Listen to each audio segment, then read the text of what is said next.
Perkenalkan, nama saya Veronica Widinda, NIM 42018130059, kelas 5D Administrasi Negara.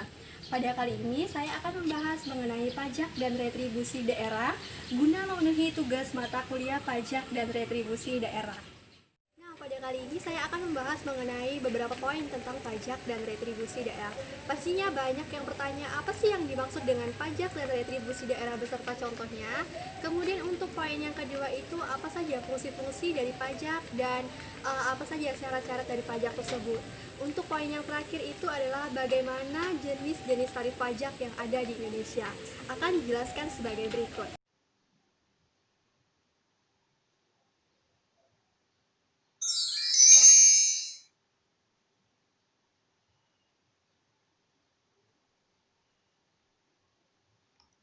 Untuk poin pertama, kita akan membahas mengenai definisi pajak.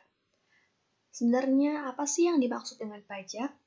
Pajak merupakan kontribusi wajib kepada negara yang terutang oleh pribadi atau badan yang bersifat memaksa, dan berdasarkan undang-undang dengan tidak mendapatkan imbalan secara langsung yang digunakan untuk kepentingan negara bagi sebesar-besarnya kemakmuran rakyat.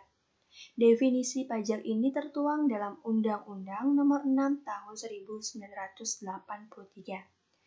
Selain itu, ada juga definisi pajak menurut salah satu ahli yaitu Sommerfeld yang mengatakan bahwa pajak adalah suatu penghasilan bersumber yang wajib dilakukan dari sektor-sektor swasta kepada sektor pemerintah berdasarkan peraturan tanpa mendapat suatu imbalan kembali yang langsung dan seimbang agar pemerintah dapat melaksanakan tugas-tugasnya dalam pemerintahan. Nah, itu tadi definisi dari pajak. Selanjutnya, kita akan membahas mengenai contoh pajak di Indonesia. Untuk pajak di Indonesia sendiri itu dibagi menjadi dua bagian. Yang pertama pajak pusat dan yang kedua adalah pajak daerah.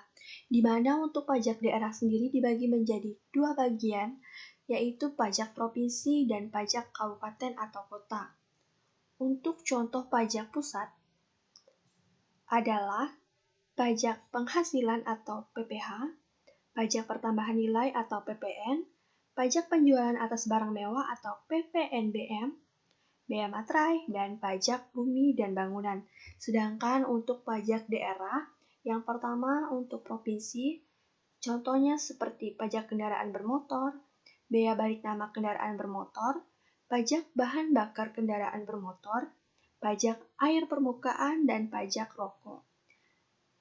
Selain itu, juga ada pajak kabupaten atau kota.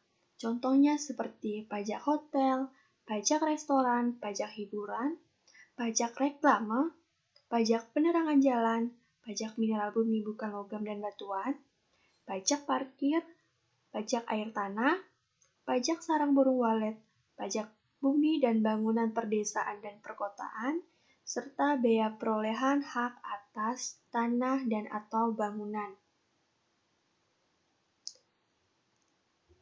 Selanjutnya kita akan membahas mengenai retribusi daerah. Apa sih retribusi daerah itu sendiri dan contoh dari retribusi daerah itu seperti apa? Berbeda dengan pajak, retribusi daerah adalah pungutan daerah atas jasa dan atau pemberian izin tertentu yang khusus diberikan dan atau disediakan pemerintah daerah untuk orang pribadi atau badan. Nah, untuk pungutan retribusi sendiri di Indonesia didasarkan pada Undang-Undang Nomor 28 Tahun 2009 tentang pajak daerah dan retribusi daerah. Untuk contoh retribusi daerah itu sendiri dibagi menjadi 3 bagian. Yang pertama retribusi jasa umum, yang kedua retribusi jasa usaha, dan yang ketiga adalah retribusi perizinan. Untuk contoh yang pertama yaitu retribusi jasa umum seperti pelayanan kesehatan, pelayanan pesampahan, pelayanan parkir, dan pelayanan pemakaman. Selanjutnya adalah retribusi jasa usaha, seperti pemakaian kekayaan daerah, grosir dan atau pertokoan, tempat pelelangan, dan rumah potong hewan. Dan untuk contoh yang terakhir yaitu retribusi perizinan, seperti izin mendirikan bangunan, penjualan minuman beralkohol, dan izin gangguan atau keamanan. Nah, itu tadi beberapa definisi dari pajak dan retribusi daerah beserta contohnya. Selanjutnya kita akan memasuki pembahasan di poin kedua, yaitu apa sih fungsi pajak? Nah, fungsi pajak itu sendiri dibagi menjadi dua bagian. Yang pertama, fungsi pajak sebagai penerimaan atau anggaran, dan yang kedua, fungsi pajak sebagai pengatur, di mana fungsi pajak sebagai penerimaan atau anggaran, atau sering juga disebut dengan budgeter, merupakan fungsi pajak yang salah satu sumber dananya digunakan pemerintah dan bermanfaat untuk membiayai pengeluaran-pengeluaran. Penerimaan negara dari sektor perpajakan ini dimasukkan ke dalam komponen penerimaan dalam negeri atau APBN. Selanjutnya, fungsi pajak sebagai pengatur atau reguleran merupakan alat untuk mengatur atau melaksanakan kebijakan pemerintah dalam bidang sosial dan ekonomi. Nah, contohnya sendiri adalah seperti pengenaan pajak yang lebih tinggi kepada barang mewah dan minuman keras. Itu tadi pembahasan mengenai fungsi pajak. Selanjutnya, kita akan membahas mengenai apa saja syarat-syarat dari pajak.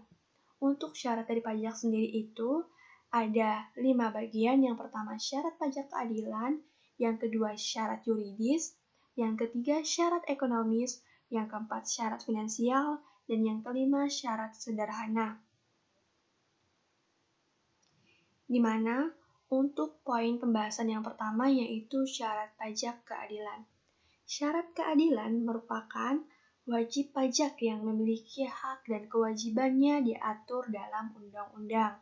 Nah, setiap warga negara yang memenuhi syarat sebagai wajib pajak haruslah menyetorkan pajaknya. Jika tidak, adanya sanksi untuk pelanggaran pajak yang terjadi. Untuk syarat yang kedua yaitu syarat yuridis. Syarat yuridis merupakan pemungutan pajak yang diatur dalam undang-undang yang berlaku. Salah satunya yaitu Undang-Undang Nomor 28 Tahun 2007 tentang Ketentuan Umum Perpajakan.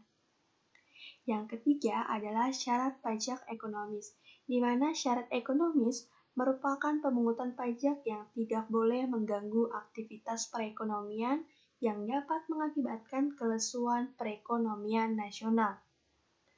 Syarat yang keempat yaitu syarat pajak finansial. Syarat finansial merupakan pemungutan pajak yang harus dilakukan dengan efisien dan efektif, sehingga hasil yang diperoleh dapat maksimal. Karena pemungutan pajak harus dilakukan dengan mudah, tepat sasaran, tepat waktu, dan biaya minimal. Dikatakan efektif apabila pemungutan pajak harus membawa hasil sesuai perhitungan yang telah ditentukan. Dan untuk yang terakhir adalah syarat pajak sederhana. Syarat sederhana merupakan sistem pemungutan pajak yang memang harus sederhana dan mudah dimengerti wajib pajak.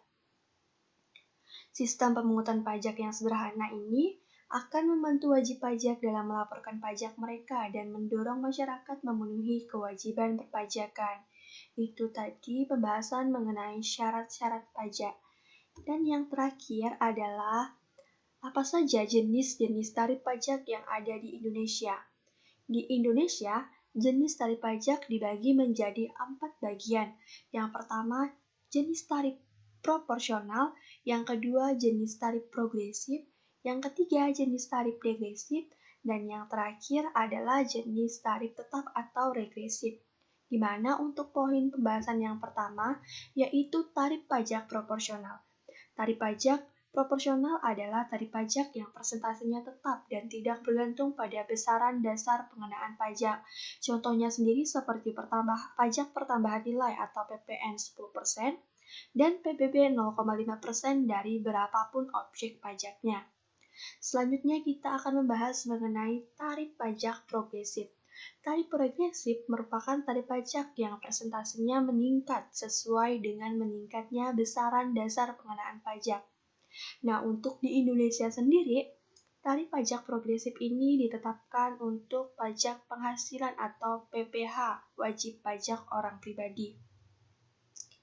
Yang ketiga adalah, selain itu, Juga ada pembahasan mengenai tarif pajak progresif, yaitu lapisan penghasilan kena pajak sampai 50 juta rupiah, tarif pajaknya 5%, lapisan penghasilan kena pajak lebih dari 50 juta rupiah hingga 250 juta rupiah, tarif pajaknya 15%, lapisan penghasilan kena pajak mulai dari 250 juta rupiah hingga 500 juta rupiah, tarif pajaknya 25%, lapisan penghasilan kena pajak di atas 500 juta rupiah, tarif pajaknya 30%.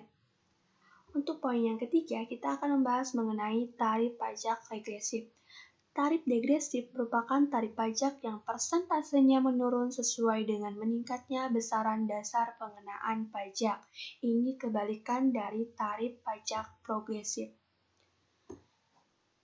Dan yang terakhir adalah tarif tetap atau tarif regresif, di mana tarif pajak yang jumlahnya atau angkanya tetap, tidak bergantung pada besaran dasar pengenaan pajak. Pada dasarnya, tarif pajak dipungut berdasarkan atau sesuai dengan pengelompokan jenis-jenis pajak.